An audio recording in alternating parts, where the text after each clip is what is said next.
السلام عليكم صاحبيال شرم بوي فانka uu isaga fariistay ama uu ka baxay kulay waxaan filayaa intiina badan inaad ka wada ogtihiin ama aad ka warhaysaan intaan ogeynna ana iga maqli doono kulay muuqaalka marka waxaan isku leeyahay doonaa ama aan falanqayn doonaa saddex su'aalood oo aan isweydiiyay markii aan maqlay inuu Sharma Boy fanka ka baxay su'aasha koowaad waxa weeyaan sabab muxuu uga baxay su'aasha iyada waxaan ugu jawaabi doonaa laba qodob kulay waa idin sharaxi doonaa su'aasha labaadna waxa weeyaan ma ku soo noqon doonaa fanka su'aasha iyada waxaan ugu jawaabi doonaa laba jawaabood ama laba qodob oo cadeen u ah inaan ku soo noqon doonin fanka su'aasha saddexaad isweydiiyay waxa weeyaan maxaa u bedeli doona ama maxaa u xigi doona fanka waa ka fariistay balse inta aan su'aalahaasi saddexda sharaxaadoodan u gelin waxaan rabaa inaan hordhac yar ka horeysiiyo ugu horeyn horta fanka sidaan wada ognahay musicu waa xaaraan welibana marka aad ku darto erayo dee fasahaada oo dee aad u liitana waxa weeyaan waa xaaraantii oo dabal kuu noqotay ama kuu jibaarantay taas welibana haddii aad kusii darto muuqaalo kasii darantahay inkastoo Sharma Boy muuqaaladiisa aad ay u yaraayeen aduu isku soo duuduuba waxaan oran karaa maasha Allah wax lagu farxo wiil Soomaaliyeed oo wadada naarta hayay isla markaana ka soo leexday wax aad iyo aad loogu farxo loona baahan yahay inay dadka kale kaga daydaan maadaama san wada ognahay Sharma Boy dhalinyaro badan oo raabka kaga dayatay ay jiraan 2020 ku soo biiray 2021 ku soo biiray fanka kulli raabka isaga ayay kaga daydeen oo Sharma Boy ay legendkooda ahaa waxaan oran lahaa marka hadii fariinteeda gaarayso kulli ma gaari doontay talada aan siin lahaa waxa weeyaan khayrka la saga daydaayay kaga dayda oo fanka ka baxa wax la saga daydana wax ugu wanaagsan khayrka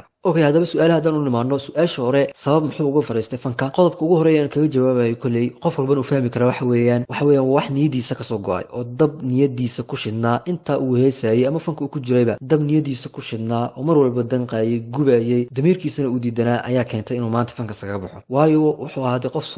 Soomaali haddaan nahayna boqolkiiba muslim baan nahay muslimnimo nagula dhalaa ku soo barbaarnaa quraanka yaraanteena la soo baraa xumaanta ismaanta waa kala naqaanaa maxaa xaaraana iyo maxaa xalaala inta ugu badan naqaanaadaan Soomaali nool garanayna waxyaabahaas oo dhan isbiirsaday ayaa dab ku shidayay qalbigiisa dabkaasi ayaana keenay inuu fanka saga fariisto qodobka labaad ee keenayo ama ka sababay inuu fanka saga fariisto waxa weeyaan falcelinta uga iimaanaysa waalidka iyo qaraabada aad kugu dhow oo waalidka iyo qaraabada qof ay jecel yihiin ehelkooda ama qoyskooda kamid ah kuma fiirsanayaan wadada naarta isagoo sii hayo si dadban xataa hadda si toos ugu sheegeen si dadban ayay ugu sheegi jireen kulley waxay oran jireen abti ama walaal ama adeer ama aabe isaga bax fanka taasna markaa waxay keentay ama ku riixday inuu maanta ugu dambeyn uu go'aansado inuu fanka saga fariisto marka su'aashaas muxuu uga baxay sabab fanka marka dhanka wanaagsan laga eego dhanka togan laga eego qof walba uu fahmi karaa waana sababta aan soron karo uga baxay fanka okay su'aasha hadaan ugu gudubno su'aasha labaad aan isweydiiyay waxa weeyaan ma ku soo noqon doonaa fanka sababta aan isku weydiiyay waxa weeyaan waxaan aragnay fanaaniin badan oo fanka intay ka baxeen ama yiri waan ka baxnay hadana ku soo noqday balse su'aashan hadaan si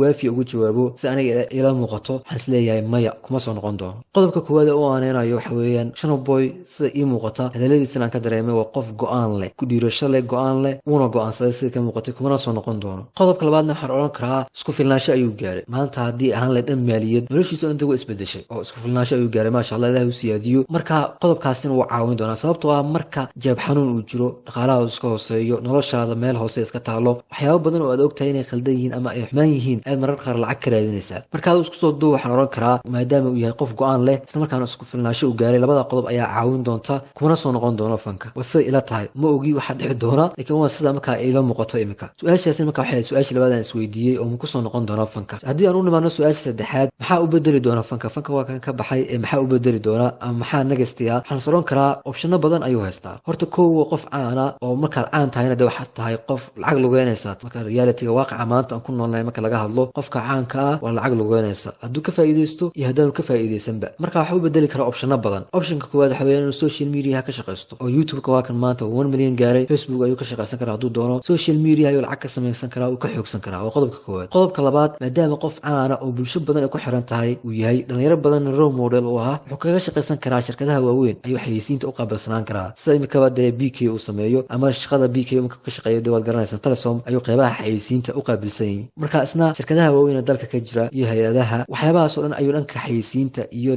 marketingka ka caawin karaa oo noloshiisana ku tirsanaan karaa lacag badan oo ka sameyn karaa marka shaqadii fankeed marka waxaan soron karaa shaqooyinkaas oo dhan ayaa u bedeli karaa hadaba isku soo duuba marka aad waxaan leenahay u duceeynaa Ilaahay fanka sidoo uga saaray oo muxuu ahaa ku sii wado wax qeyr lehna ugu bedelo anagana wadada xaqa Ilaahayna tuso inteena wadada ka qalacsan tahay Ilaahay wadada u toosiyo wadada xaqa Ilaahayna tuso commentiga marka saaxiibayaal waxaad ugu wadaagtaan fikirkiina sida u muuqato saddexda su'aalood adoo mid walba mid aad doonto ka soo jawaab sida kula muuqato commentiga ra'yigaaga igula wadaag soo kale hadii aad igu taageersan tahay inuu fanka ka baxo commentiga ugu soo duceey wixii ducaa kaaga aadanaa hadii lejan kaaga ah oo taageeri jirtay hadii aad nacabaneedba way qofka qur-aanka labadaaba de waa laga helaa, in la naco iyo in la jeclaado labadaba waa la helaa. intaas ayaan jeclaa saaxiibayaal inaan idinla wadaago maanta muuqaalkan xidinta ku kulmayno. waxaan leeyahay ugu horreyn janalka subscribe dhe, muuqaalkan like saar, siina share garee fideogan. wassalaamu calaykum waraxmatullaahi wabarakaatu.